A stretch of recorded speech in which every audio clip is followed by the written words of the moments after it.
Au nom du Père et du Fils et du Saint-Esprit, ainsi soit-il. Chers frères, chers séminaristes, bien chers fidèles, les textes de cette messe orientent notre regard vers la belle figure du bon pasteur. À Rome, la station, c'est-à-dire la messe célébrée par le pape, entourée du clergé et des fidèles, la station avait lieu autrefois dans la basilique Saint-Côme et Damien. La grande mosaïque de l'abside, l'une des plus anciennes de Rome, de la Rome chrétienne, cette mosaïque représente le Christ majestueux, debout, vêtu d'un manteau d'or et par un signe de la main accueillant au ciel les saints Côme et Damien.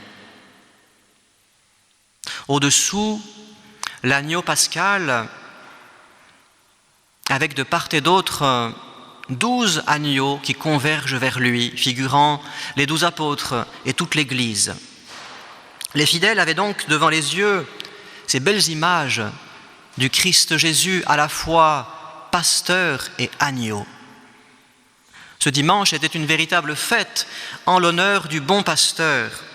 Et cette fête devint tellement solennelle que l'église fut trop petite et on dut transférer la station à la basilique Saint-Pierre sur le tombeau du pasteur des pasteurs. Je suis le bon pasteur et je connais mes brebis et mes brebis me connaissent. Ces paroles de notre Seigneur doivent susciter en nous une question. Est-ce que nous connaissons vraiment le bon pasteur? Et c'est une question capitale parce que, il le dit lui-même, ses brebis le connaissent. Et donc, nous ne sommes véritablement de ses brebis que si nous le connaissons. Et alors oui, si nous le connaissons vraiment, nous l'aimerons et nous chercherons à l'imiter. Connaître, aimer, imiter le bon pasteur, voilà ce à quoi l'Église nous invite aujourd'hui. Et tout d'abord le connaître. Saint Pierre, dans l'Épître, nous aide à mieux comprendre qui est le bon pasteur et ce qu'il a fait pour nous. Un berger, un pasteur, nous le savons, conduit ses brebis dans les pâturages pour qu'elles y trouvent leur nourriture et donc leur vie.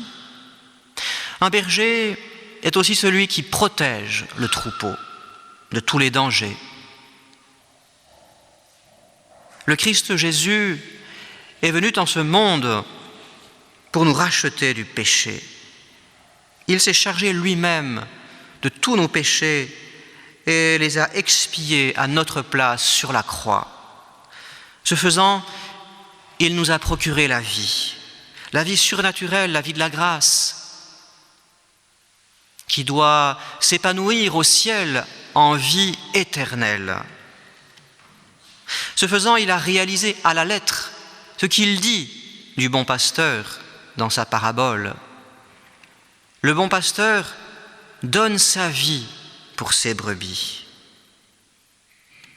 Oui, il est venu pour que nous ayons la vie, pour que nous l'ayons en abondance, et pour ce faire, il a livré sa propre vie. Il est mort pour chacun d'entre nous. Le bon pasteur s'est donc oublié lui-même pour la vie de son troupeau. C'est la miséricorde infinie du bon pasteur pour les pécheurs que nous sommes. Il s'est fait victime, agneau de Dieu, pour enlever les péchés du monde. Le pasteur est donc aussi l'agneau. Et l'agneau a racheté les brebis. Agnus redemit oves. Nous l'avons chanté pendant toute l'octave de Pâques dans le Victime Pascali Laudes. L'agneau a racheté les brebis. Quelle merveille! Combien cela nous éclaire sur l'amour infini de ce bon pasteur pour chacune de ses brebis. Oui, alors qu'il aurait pu nous sauver de bien des manières, il a choisi ce moyen de la passion, ce moyen de la croix, pour nous montrer combien il nous aime, jusqu'où va son amour pour les brebis. L'amour du bon pasteur est toujours actuel. Il connaît chacune de ses brebis. Être connu de lui, qu'est-ce que ça veut dire? Être connu de lui, c'est être l'objet de son amour, de ses tendres sollicitudes. Oui, chacun de nous reçoit de sa part des soins attentifs. Et cette vie qu'il nous a procurée sur la croix, il l'entretient, il l'augmente lui-même en se faisant dans la Sainte Eucharistie notre nourriture. Lui-même, personne d'autre, est notre nourriture. Alors cette connaissance du bon pasteur pour ses brebis, cette connaissance toute pénétrée d'amour, cette connaissance appelle la connaissance des brebis pour leur pasteur. Car être de son troupeau, c'est le connaître, c'est reconnaître sa voix. Sa voix doit nous devenir familière. Nous devons la reconnaître entre toutes. Pour cela, il nous faut l'écouter dans le silence de la prière, de l'oraison, de l'étude. Désirer mieux connaître notre Seigneur pour mieux l'aimer. Oui, aimer le bon pasteur.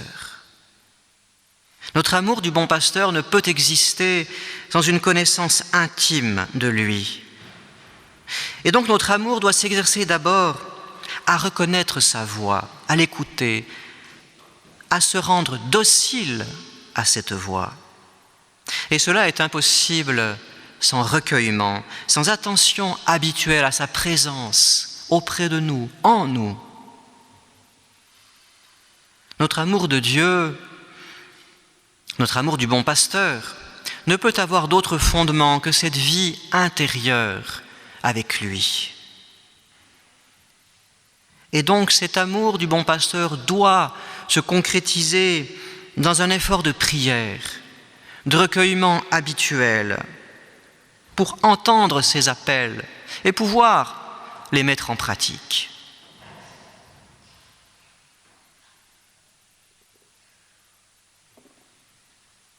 Notre amour du bon pasteur pourra ainsi se traduire par l'imitation.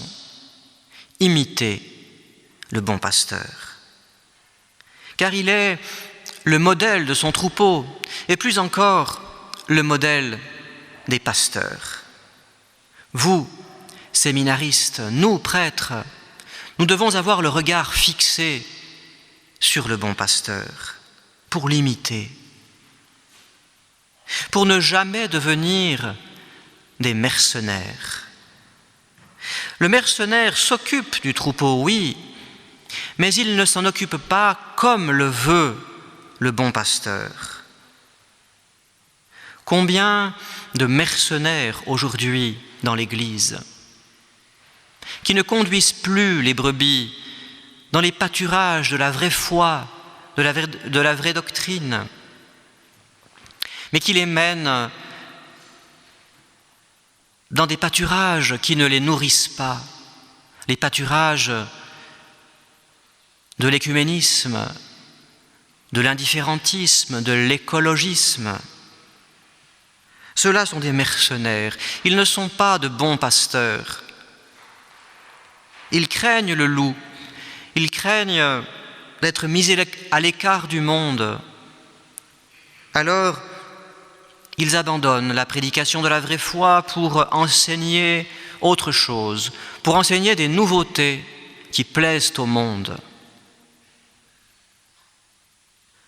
Cependant, de façon plus large, le mercenaire est celui qui travaille pour une récompense temporelle. Il n'a pas en vue purement et simplement la gloire de Dieu et le salut des brebis. Il s'occupe du troupeau, mais il s'occupe surtout de lui-même, de ses intérêts. Il recherche, en s'occupant du troupeau, ses propres intérêts, son propre contentement. Il prend, au passage, un pourcentage. Et en ce sens, chacun d'entre nous peut facilement devenir un mercenaire. Dès que l'on se recherche soi-même dans l'apostolat, on commence à devenir mercenaire. Être un bon pasteur suppose une abnégation totale, puisqu'il faut être prêt à donner sa vie pour ses brebis. Cela veut dire chaque jour s'oublier soi-même pour penser aux âmes, pour penser à la gloire de Dieu. Être pasteur, à la suite du bon pasteur, c'est quelque chose d'exigeant.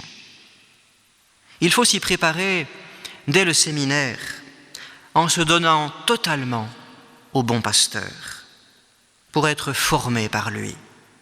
Si au séminaire, on en prend et on en laisse, si on ne mène pas une guerre totale à ses défauts, à soi-même, alors on ne sera jamais ce bon pasteur qui donne sa vie pour ses brebis.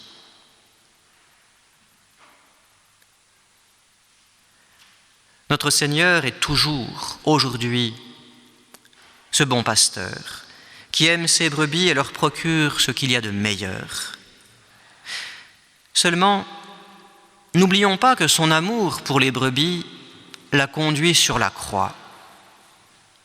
Le bon pasteur est celui qui donne sa vie pour ses brebis.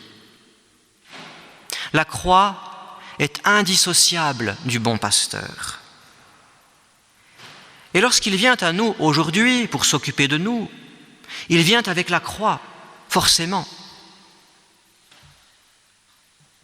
De même que la croix fut pour lui l'occasion de montrer à son Père et à nous-mêmes combien il nous aimait. De même, la croix qu'il nous présente est pour nous l'occasion de lui prouver notre amour. Ne pensons jamais que la croix qui nous afflige est un signe d'abandon de la part du bon pasteur. C'est tout le contraire. Alors demandons-lui de nous mettre toujours davantage à son école, à l'école de la croix, de cette croix qui nous fera grandir dans la connaissance et dans l'amour de lui. Et prions beaucoup pour les pasteurs, le pape, les évêques, les prêtres d'aujourd'hui, pour qu'ils soient tous de bons pasteurs et non des mercenaires. Prions les uns pour les autres, prions pour les vocations. Tellement de brebis aujourd'hui sont encore en dehors du bercail. Nous savons que le bon pasteur veut les ramener dans l'unique bercail de la Sainte Église catholique romaine, dans l'unique bergerie. Il veut les amener, il veut qu'elles entendent, qu'elles écoutent sa voix, pour qu'il n'y ait plus qu'un seul troupeau, un seul pasteur. Mais pour cela, le divin pasteur veut se servir des prêtres, de bons et saints prêtres, de prêtres zélés, imitant le bon pasteur, de prêtres qui pourront rassembler les brebis égarées et les conduire à la bergerie. Alors demandons ces vocations par la prière, par le sacrifice, par l'intercession de la très sainte Vierge Marie, médiatrice de toute grâce et reine du clergé.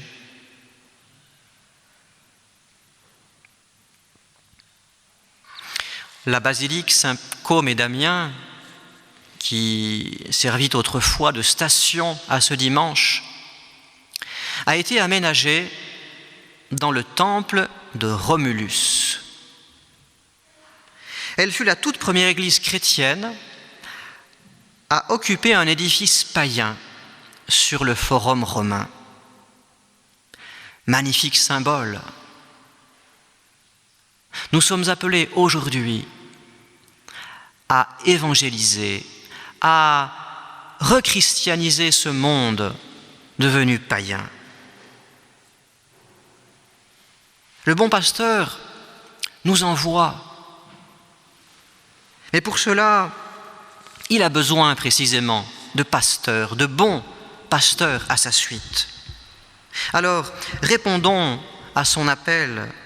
Donnons-nous tout entier à lui pour partager un jour sa gloire au ciel, avec Notre-Dame, avec les apôtres, les papes, les évêques, les prêtres, avec tous les chrétiens, spécialement les religieux, les religieuses qui auront collaboré à l'apostolat de l'Église, à l'apostolat du bon pasteur, par leurs prières, par leurs sacrifices, et qui auront mérité, chacun à leur place, de partager la gloire du bon pasteur, ainsi soit-il.